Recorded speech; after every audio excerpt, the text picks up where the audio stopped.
Welcome back to Sims Complete. I'm your host, Matt Sims, alongside the GOAT, Phill Sims. We got a special guest here today, though. We got Greg Nejmeh, the urban legend, the New Jersey great, I don't know. I couldn't think of any more nicknames for Don't forget Hall of Famer. Hall of Famer. Don't forget Hall of Famer. That is in my notes here. I didn't want to bring it up too early, but Greg Nejmeh, who is gracious enough to join us here today, director of pro personnel, been with the Jets now. As you know, I thought I knew you, so I did like a little homework, obviously, before we started doing this. 16th year going in, right, in the Jets personnel department. I mean, has time gone that fast, or has it been excruciatingly slow for you? When I think about 16 years, like, it doesn't seem like it's been that long. It really doesn't. Like, right. I still remember the day that I got hired as a training camp intern. So that doesn't seem that long. And then when I start to think about each season that's gone by, right. that's when I start to feel it a little bit. Yeah. But no, it's been awesome. I'm fortunate enough to not have had to move my family or anything yet, but still be with a bunch of different coaches and GMs and learn a bunch of different things. So, that side of it's been really cool to have that stability. Nedge, here you are. We finally got you on. You're a hard get, man. It's like trying to get Aaron Rodgers. Can't get him on the thing. So, well, I don't know. I mean, Nedge he's one of the guests that actually he asked to come on our show. We usually ask people. He asked to come on our show. Yeah. So we appreciate that, Nedge. Yeah.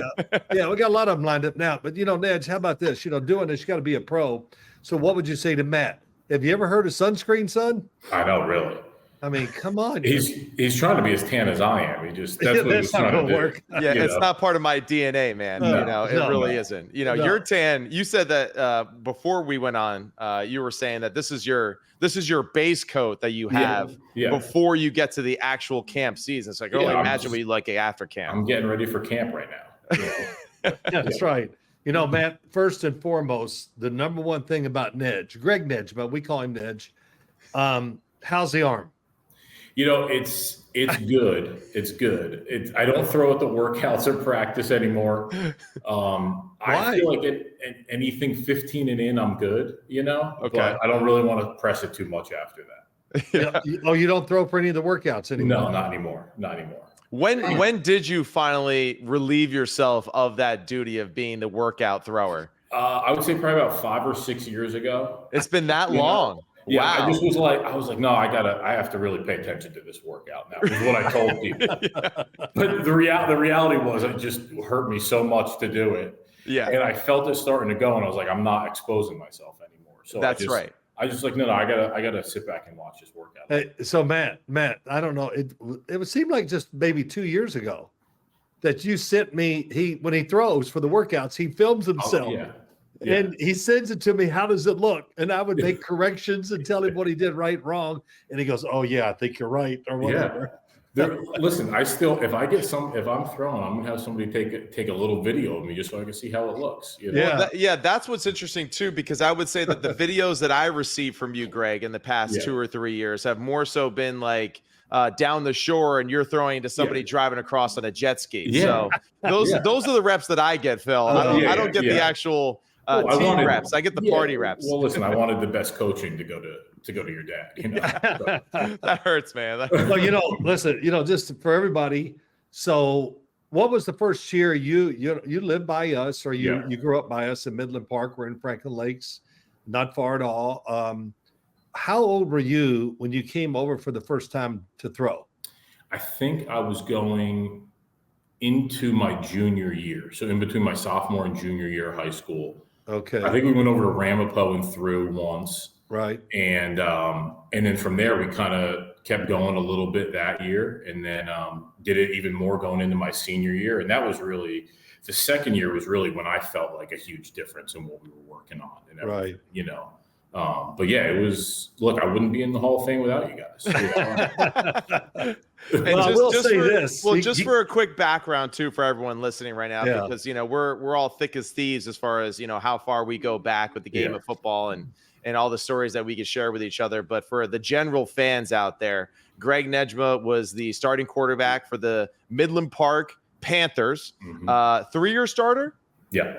3-year starter. He is in as he's already told us multiple times here, only 5 minutes into the show, that he is in the Midland Park Hall of Fame. And he is also the leading passer. Well, really, basically, you hold all the passing records in the school's history, which is fantastic. Yeah. Phill, hang up that damn phone. Damn, that's every all damn podcast. Every damn thing. That was the best intro I've ever had, too. Yeah, I know. Right? He was really feeling it. He was like, you could just see it. Oh, I love it. And Big Phil's the only guy that actually still uses a house phone and a landline. But good for you, Phill. Okay. And, but for Nejmeh, we got introduced. We were throwing together as well. I was a young kid in high school at the time while you were, going more into your senior years and obviously on to college. Played quarterback at the College of New Jersey. Yeah. And then transitioned from there into the coaching world. Your junior or senior years when you started to get into that stuff? Yeah, my junior year of college, after my junior year of college, I was fortunate enough to be an undergraduate, but still coach, and I coached quarterbacks. And even though I was done playing, like, all the stuff that I learned throwing with you guys was stuff that I started coaching and teaching. And, that was really how I was like, you know what, like, I didn't know at the time exactly what I wanted to do, but that was really when I was like, I want to do something with sports in some way. I didn't know if I wanted to coach or get into personnel and all that sort of stuff. And I coached there at TCNJ for 2 years as a quarterback coach. And then after I graduated, I got hired as a training camp intern here with the Jets. And it was crazy how it all worked out, You were calling plays, right? A little bit. Yeah. Only some games. I'll get you those games where we scored a lot of points. Yeah. Okay, there you go. Right. Yeah, I think I talked to you once or maybe twice your last year, and you said, I called the plays this past week. Yeah. And I said, hell, you're the backup quarterback and the play caller. Yeah, no, it was cool. It really was. It was a great opportunity. It was, for that staff to kind of like entrust that in me and give me that opportunity. It was like, I didn't know it at the time, but it really was like a life-changing thing, for me to realize how passionate I was about it, even though I was done playing. Like, this is what I want to do with my life in some way, and I wouldn't be with the Jets if it wasn't for TCNJ. There was a lot of people at the time that had connections to people in the Jets front office. And that was really kind of how I got the interview here, it was a life-changing thing. It was really cool.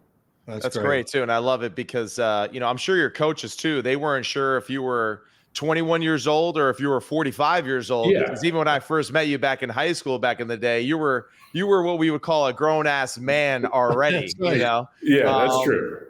Yeah. So your coach's like, yeah, sure. He's probably got a doctorate by this time. Yeah. I mean, like, I was shaving in 4th grade, so like, Well, wait. So you got to tell the quick story. Yeah. If you remember, I know. Yeah. You know the story. So with the rim. Yes. It's pretty good. So 8th grade, I was in an all-star game at the Meadowlands for basketball. And there's a picture of me. I really want to find it. But I was able to touch, like, literally pull the rim down in 8th grade. I couldn't dunk.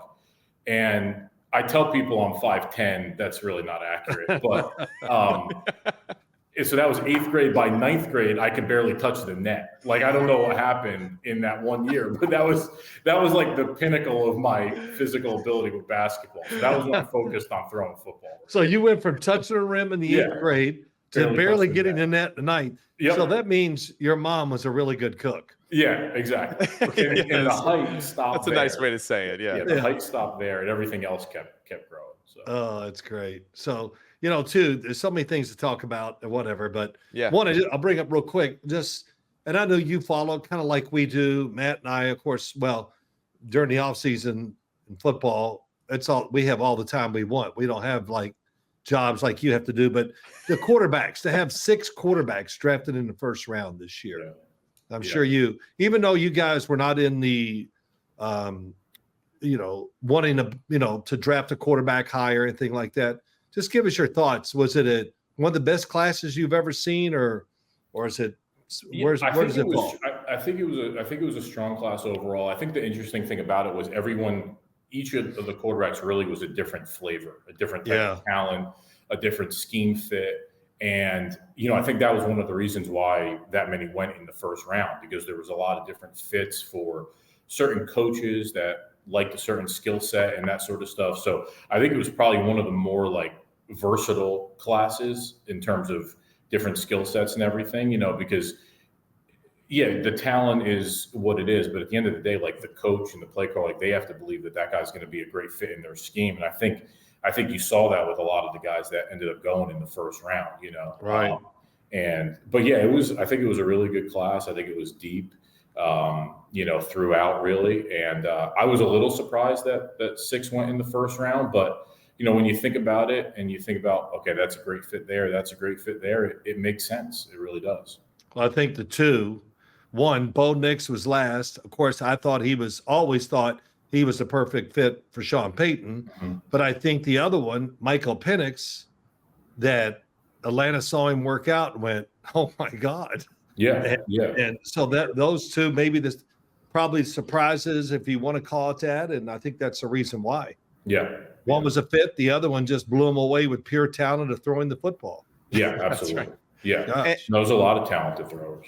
Yeah. And when you were going through the process too, of course, it's not, you're not heavy in the quarterback market for the draft, but you're doing your due diligence, and you never know what happens, especially in your line of work of being a pro personnel director, that, these guys cycle through the system, and you got to be ready and know kind of where you started at with your evaluation and kind of how they progress through their NFL careers. Who really jumped off the page to you when you were doing this review process of these young quarterbacks that came out this year?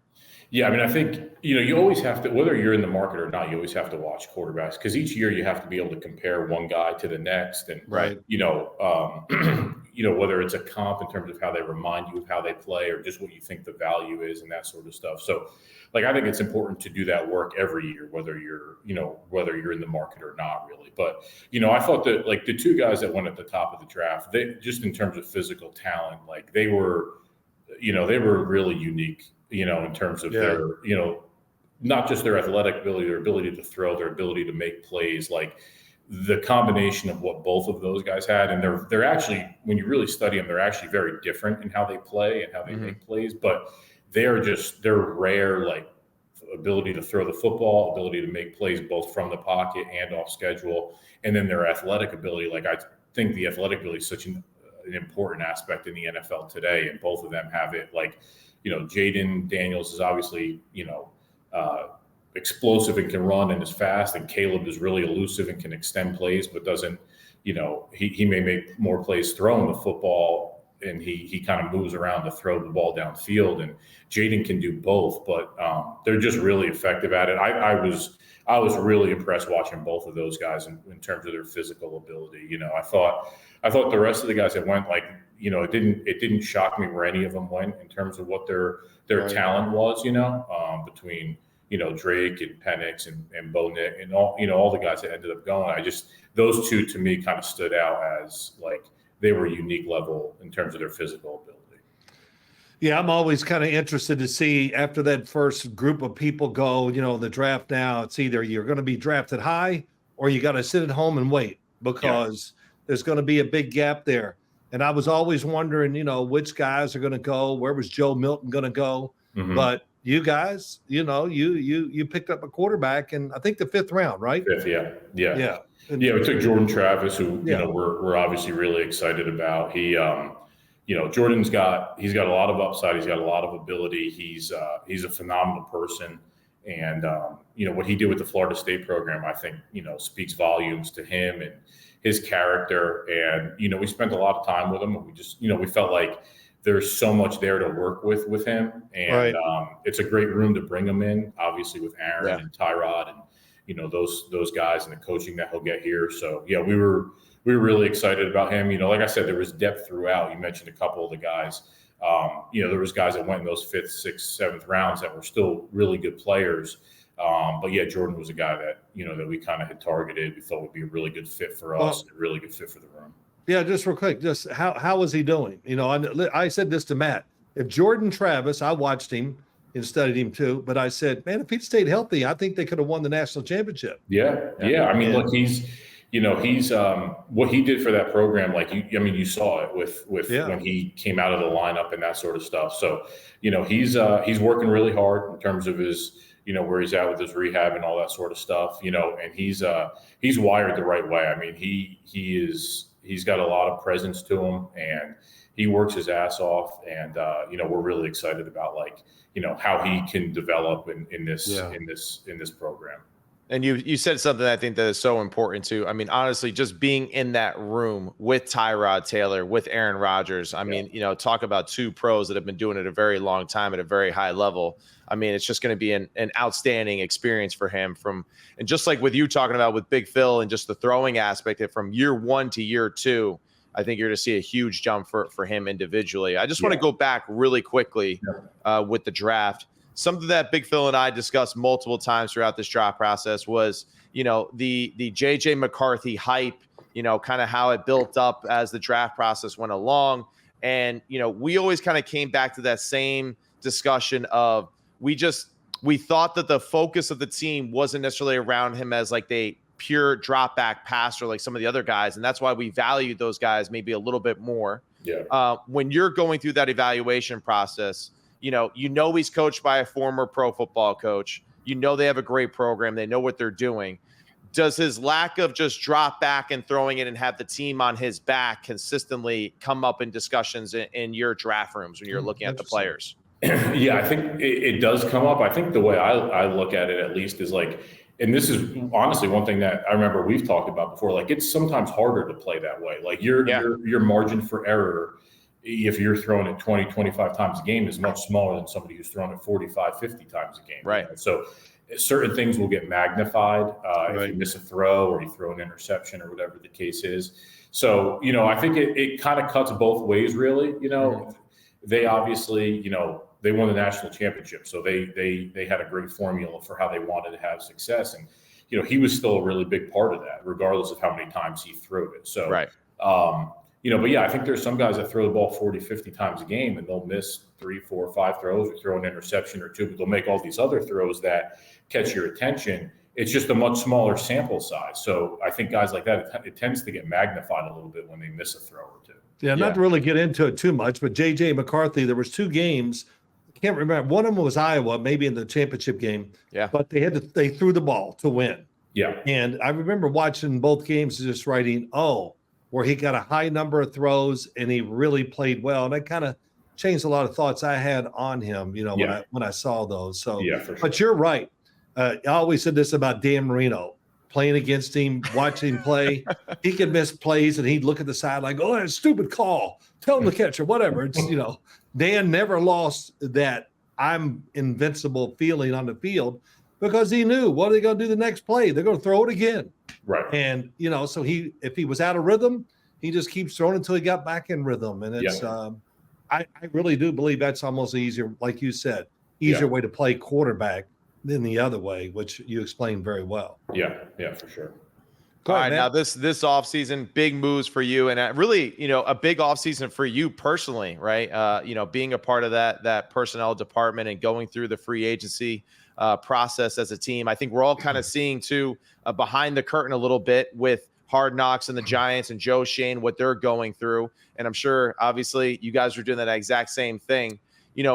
Top of the list for you, was it offensive line and making sure that you solidified that situation right away this offseason with the Tyron Smiths, with the Morgan Moses? So, was that the number one thing on the docket for you guys as you approach this offseason? Yeah, I think we talked about okay, everyone has their needs and that sort of stuff. And what do you want to come out of free agency looking like? What do you want to come out of the draft looking like? And offensive line was, for us to give, protect Aaron as much as we can and give him as much time, give Brees, an opportunity to, you saw what he did last year. And we dealt with a lot of injuries across the offensive line last year. But yeah, we felt like if we can really shore that up, we'll have a really good balanced attack and, more opportunities for Garrett and our other receivers and Brees and Aaron. And so yeah, getting Tyron and Morgan were 2 huge moves for us. We added John Simpson to be our guard, who we're really excited about as well. And then, we drafted Olu in the first round. In our mind, you can't have enough depth. You can't have enough guys that, that can play. He's going to be a hell of a player. And another one that's coming into a great room where he's got Tyron Smith and Morgan Moses that he can sit there and soak up all this knowledge from. So, it gave us a lot of flexibility. And, we felt like for our team, getting our defensive line is obviously a really strong one. We wanted to try to have our offensive line, match them in terms of being a strength, and really have those things be, what we can kind of hang our hat on a lot of time. Man, the New York teams, the Giants and Jets, they were in the offensive line market, that's for sure.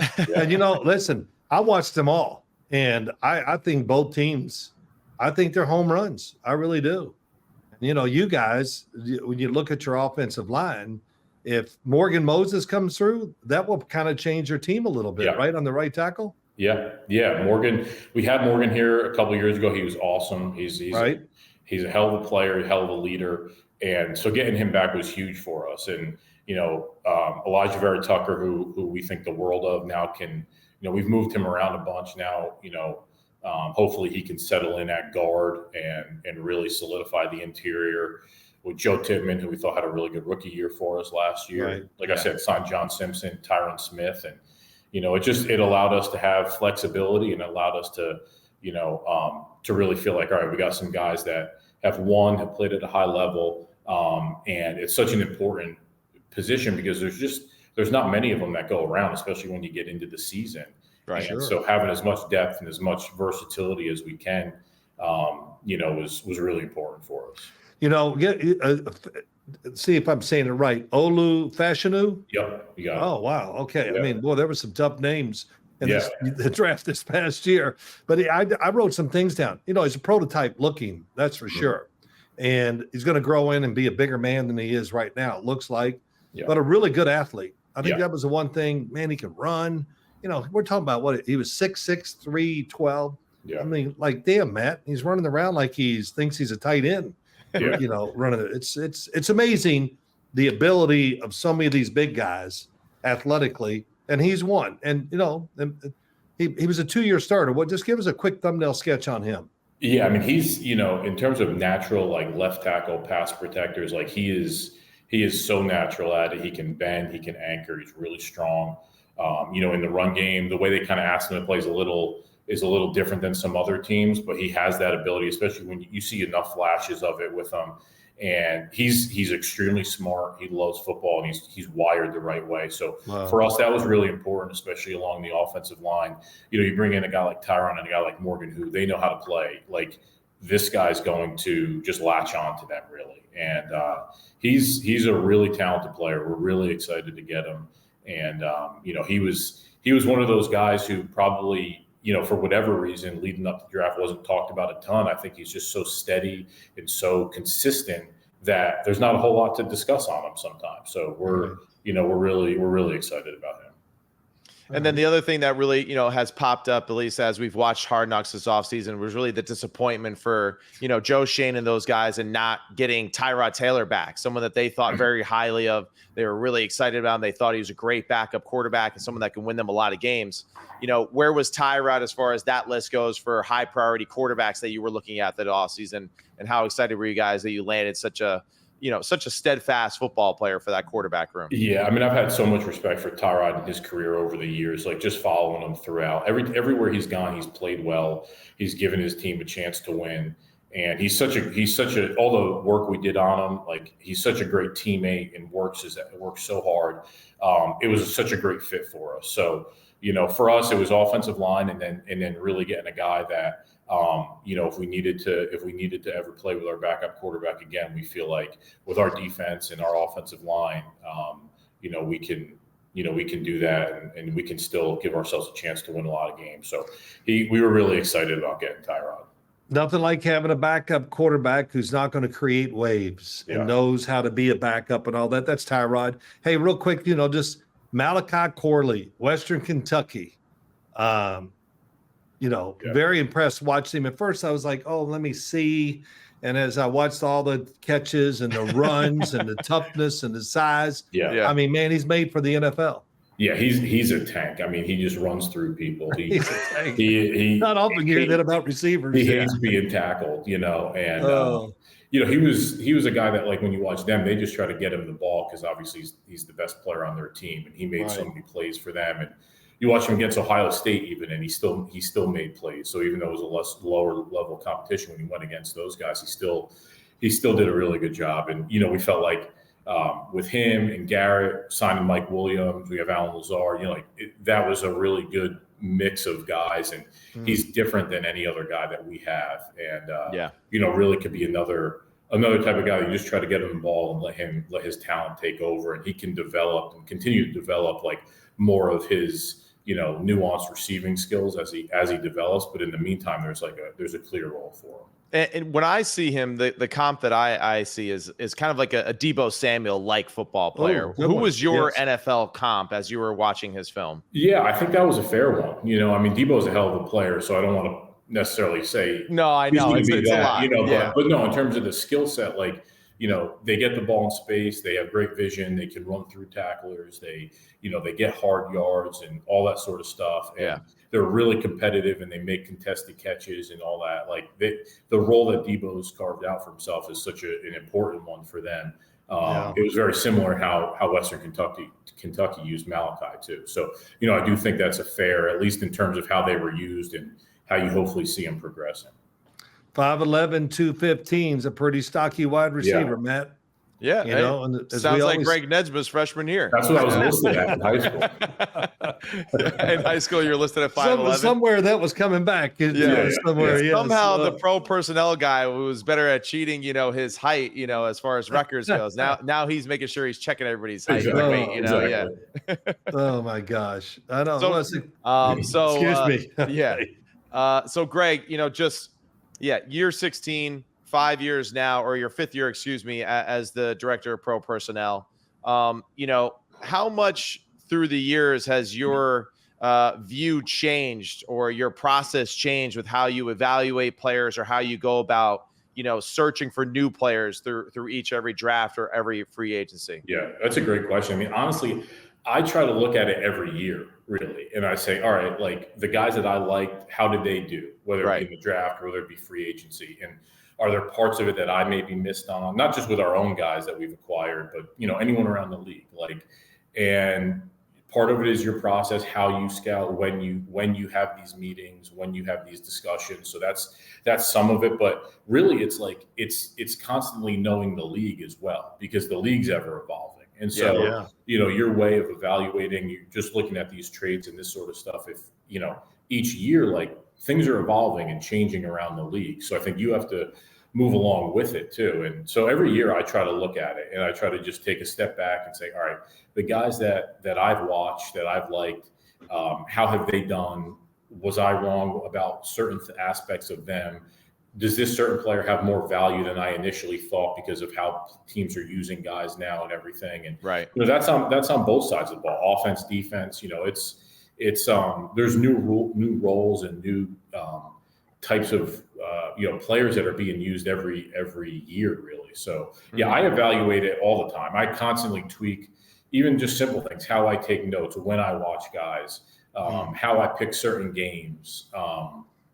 Let's talk about that real quick. I don't want to cut you off, but just let's just say that you are looking at the best offensive linemen that are coming out of the draft. Do you immediately say, all right, who are the top ranked opponents that they played against and go against that? Are you looking for specific matchups or more so just team and that dynamic more? Yeah, I think it's a combination. You always want to watch best competition. So whatever pass rushers or other highly regarded defensive linemen that they go against, that's a great barometer to try to measure guys against. So that's one. But I also like watching guys at different points of the year, how they've progressed or how they've dealt with certain things, or maybe even a game that they were either up in a lot or down in a lot, and see how they react, see what what their competitiveness is like in those situations and all that sort of stuff. So, you watch, you normally get a pretty good idea after you watch, say, 3-4 games of a guy, but you continue to watch more just because it gives you more of a window into the player, and into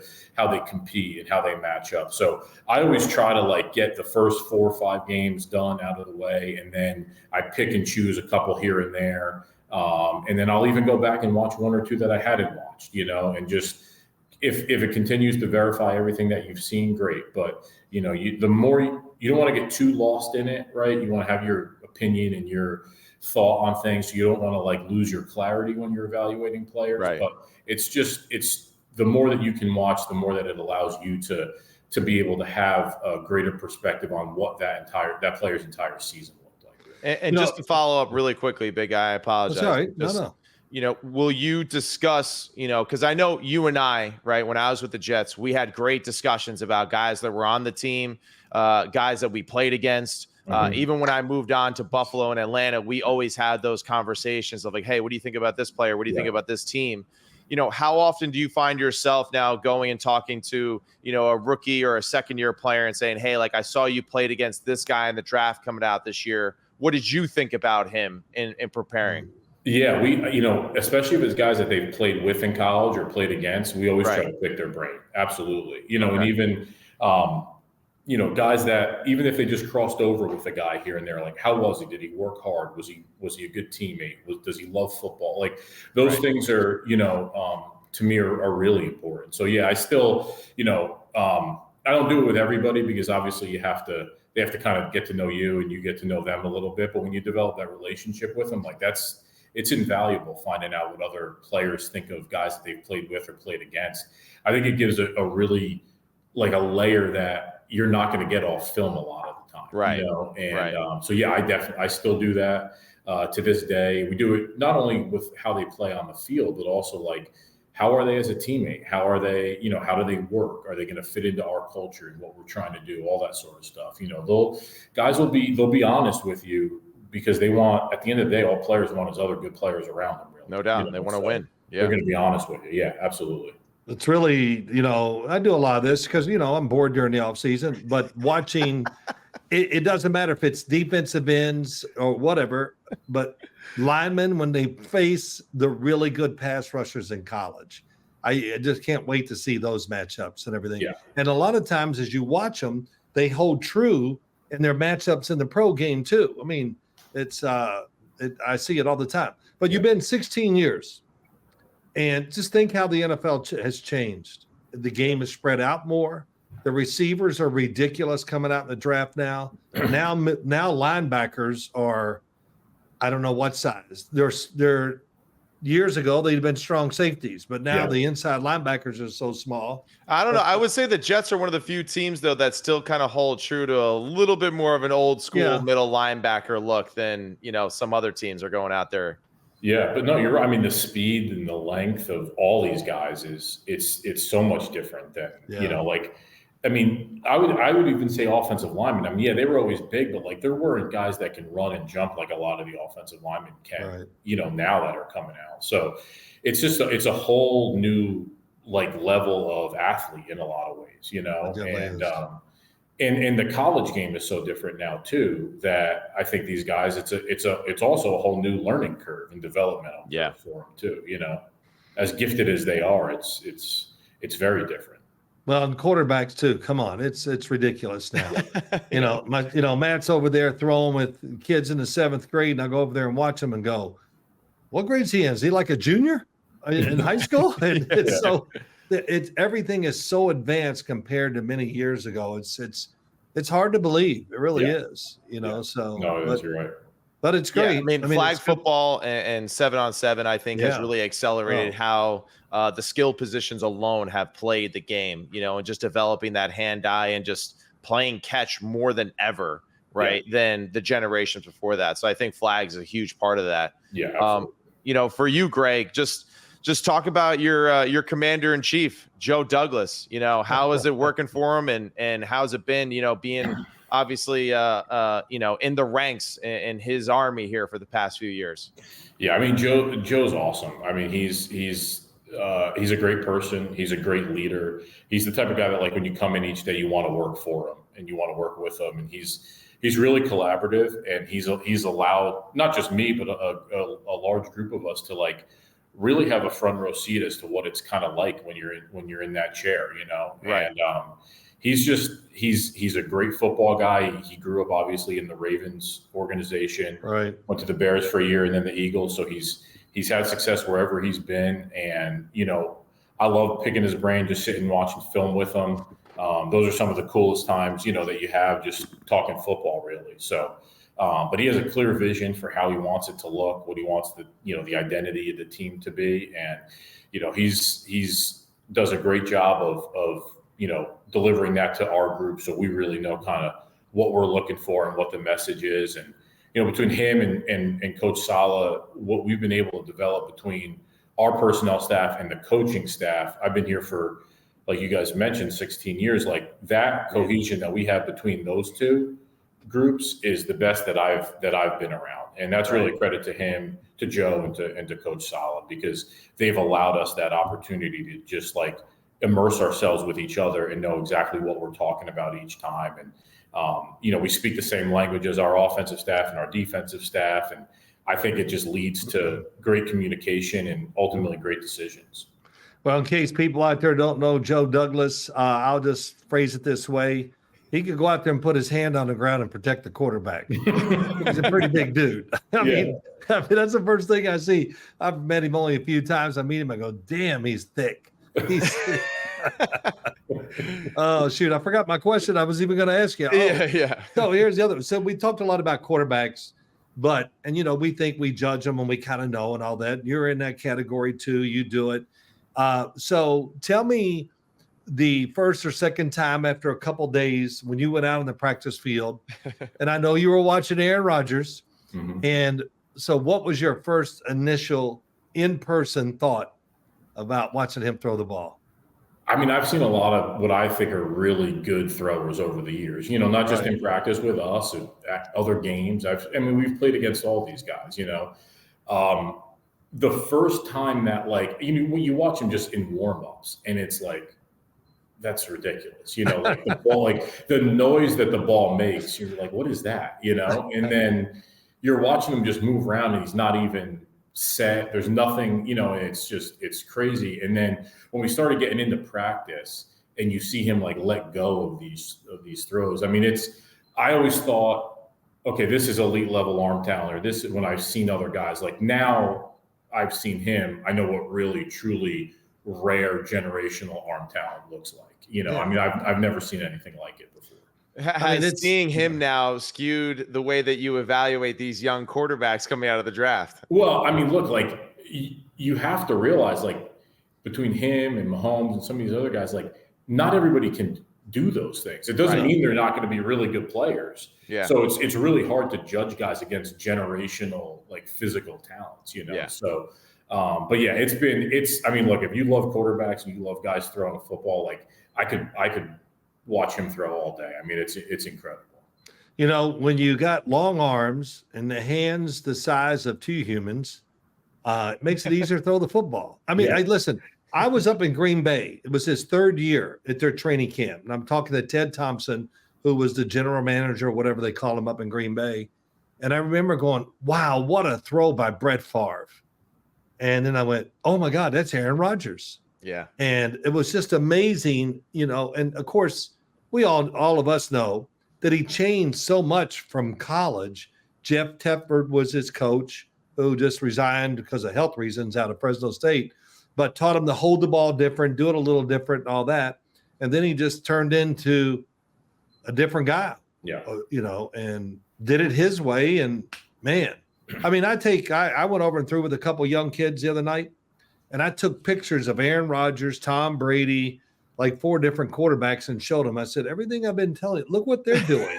Yeah. And it was shots of them being in perfect position to throw the ball. Yeah. And Aaron was one of those guys. I had a great picture of him. Yeah. So no, he's a machine when he throws it.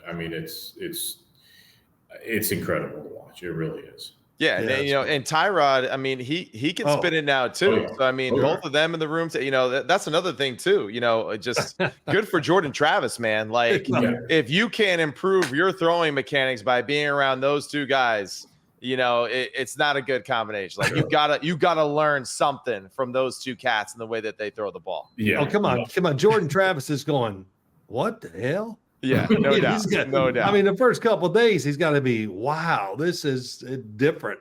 Of course, everything's different, but when you see quarterbacks like those two throwing the ball, man, that it puts pressure on you, but it, I think, will motivate you to try to get a lot better. That's for sure. Yeah, damn right. For sure. All right, so now, Greg, we'll wrap it up here in a minute. Just want to, have a few closing questions for you, or just really one or two, honestly, but just, you've been at this a long time now. You get the opportunity one day, and we hope so too, because we're huge fans of you and your family and everything like that, and the way that we just go back with our football family, as we say, right? What's Greg Nejmeh going to do as a general manager? What's one of your main focuses for building a team? You've kind of seen it now 2 or 3 times in the Jets facility, different approaches to the same task. How would you approach, I guess, building that team into what you want them and look like and play like?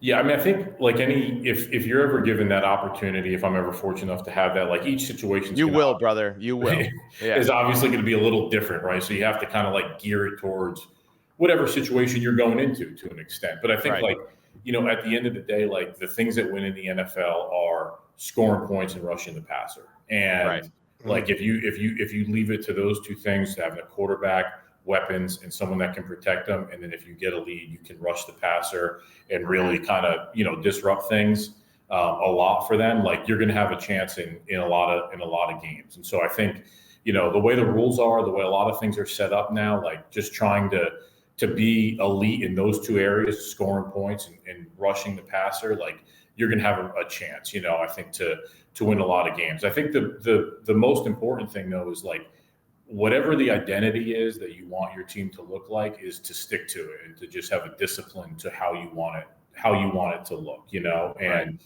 like I said, each one's gonna have a little nuance to it. There may be certain positions that are valued higher depending on whatever scheme your coaching staff has and all that sort of stuff. So you have to be able to be flexible to understand that, but how you want it to look, set the standard, and just have the discipline to commit to it, really. But awesome. I think the only other thing I would say in that regard is like continue, which I've been able to learn here, and we've been able to, especially with Joe, is have the resiliency to continue to stick to it. Things don't always happen overnight, and they don't always, so you can't scrap your plan or change your thoughts or your principles just because it didn't work out right away.